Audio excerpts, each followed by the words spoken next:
This is DWBR of the Philippine Broadcasting Service. 104.3 on FM. Music and talk. Nice and easy.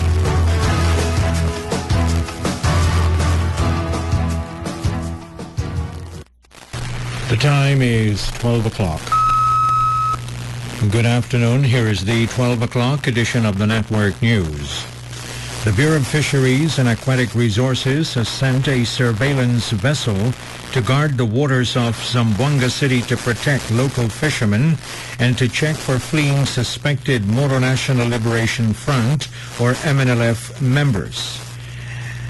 The Bureau of Fisheries and Aquatic Resources, or BFAR head, Asis Perez, said their primary concern is to make sure the fishermen are safe and do not end up as casualties of the clash in Zamboanga City.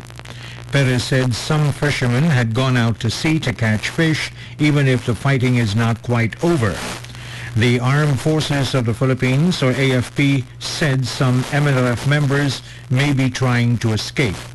Major Harold Cabunok, commander of the Army's 7th Civil Relations Group, said many MNLF members may have abandoned their firearms and mingled with civilians. Malacanang has shrugged off the threat of some opposition senators that they will make public alleged anomalies of the executive branch and allies of the administration. Marie Ruiz reports. Senators Jingo Estrada and Bong Revilla are reportedly preparing a privileged speech next week. According to reports, the opposition will expose alleged misuse of the Priority Development Assistance Fund.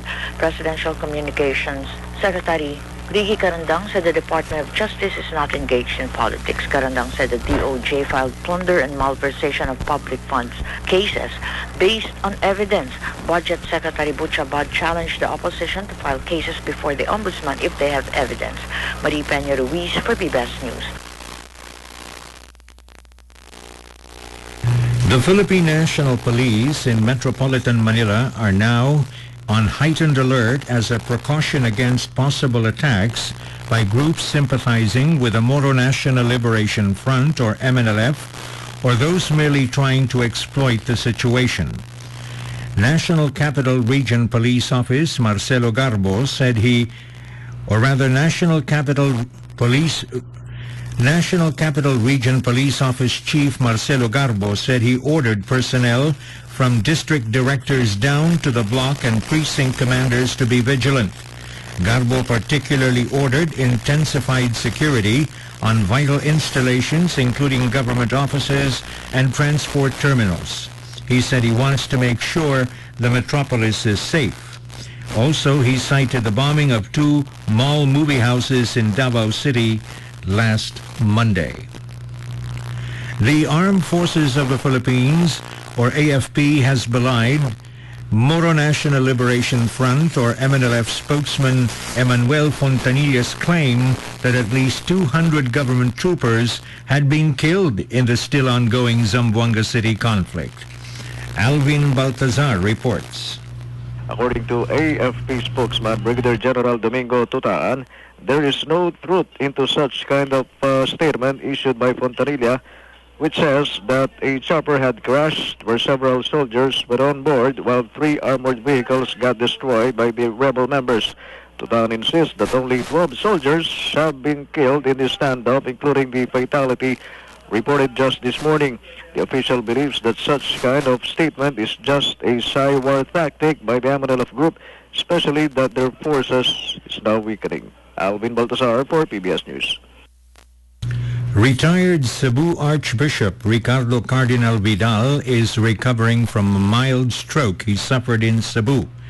Cardinal Vidal was brought to a hospital after showing signs of weakness. The prelate's secretary, Father Giorgio Aquino, said the cardinal appeared weak while eating lunch at his residence. Cardinal Vidal's condition had since stabilized, but doctors said he needs to rest.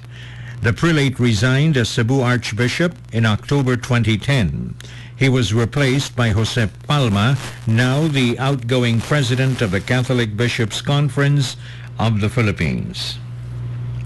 The armed forces of the Philippines sees no reason to relax even a little bit in the wake of reports that the Moro National Liberation Front, or MNLF, is running out of ammunition. Again, Alvin Baltazar reports.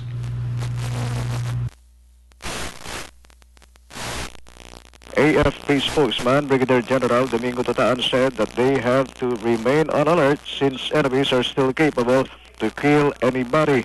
This is one reason, according to Tutaan, that is why they are continuously taking extra precautionary measures in their operation against the MNLF group so as to ensure the safety of the hostages. Based on the assessment of the Crisis Management Committee and the military, there are 21 remaining hostages being held in captivity by the rebel group. Alvin Baltazar for PBS News. Sounds of automatic gunfire and mortar fire were heard early morning of the 11th day of the Zamboanga City crisis as government troops and Moro National Liberation Front, or MNLF, forces continue to fight. The sound of firing was heard amid government forces clearing operations in areas the MNLF once controlled. A soldier was reportedly killed in the early morning gun battle. The report initially indicated bursts of gunfire were heard in Santa Catalina and Santa Barbara. Also, the report said loud sounds of gun and mortar fire would occasionally stop but resume after a few moments. The Armed Forces of the Philippines, or AFP's trust and confidence towards Moro National Liberation Front, or MNLF integrees, remain high amid the persistent tension in Zamboanga City. The details from Alvin Baltazar. AFP Public Affairs Chief Lieutenant Colonel Ramon Sagala said that MNLF integrees has been a part of the armed forces for the past 2 decades and had joined them for so many battles in the past. In fact, one of the fatalities on the side of the military troops is an MNLF integree.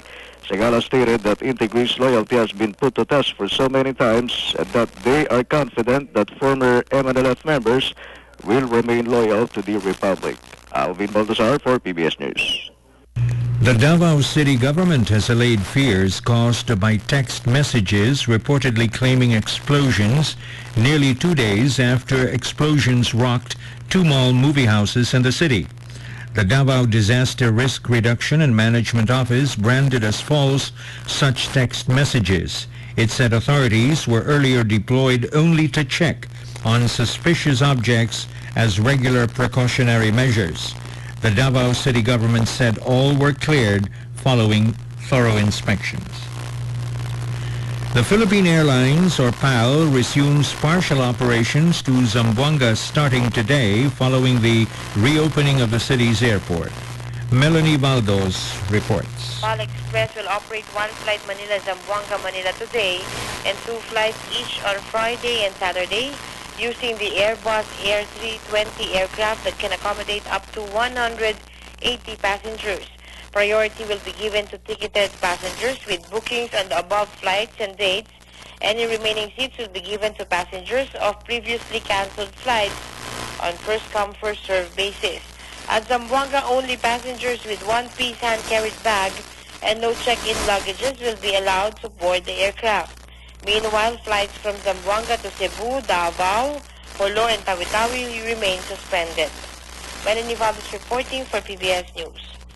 A manhunt is on for at least 12 suspected New People's Army, or NPA, rebels who were behind an ambush that wounded at least 2 Marines in Palawan. The ambush took place yesterday afternoon as the soldiers were heading for the 3rd Marine Brigade headquarters. Both injured Marines had the rank of Private First Class. Brigadier General Andre Costales said the ambush occurred at a remote area of the National Highway going to northern Palawan. The Philippine National Police, or PNP, is now studying what commendation should be given to Zamboanga City Police Director Chiquito Malayo. The details from Alvin Baltazar.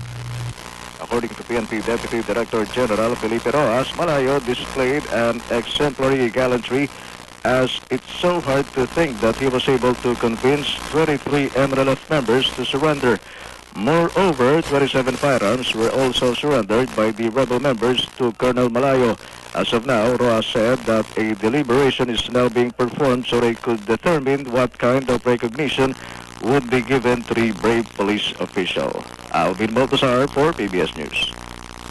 Philippine National Police, or PNP Deputy Director for Operations, Felipe Rojas, said they had retaken 80% of the Moro National Liberation Front, or MNLF-controlled areas of Zamboanga City.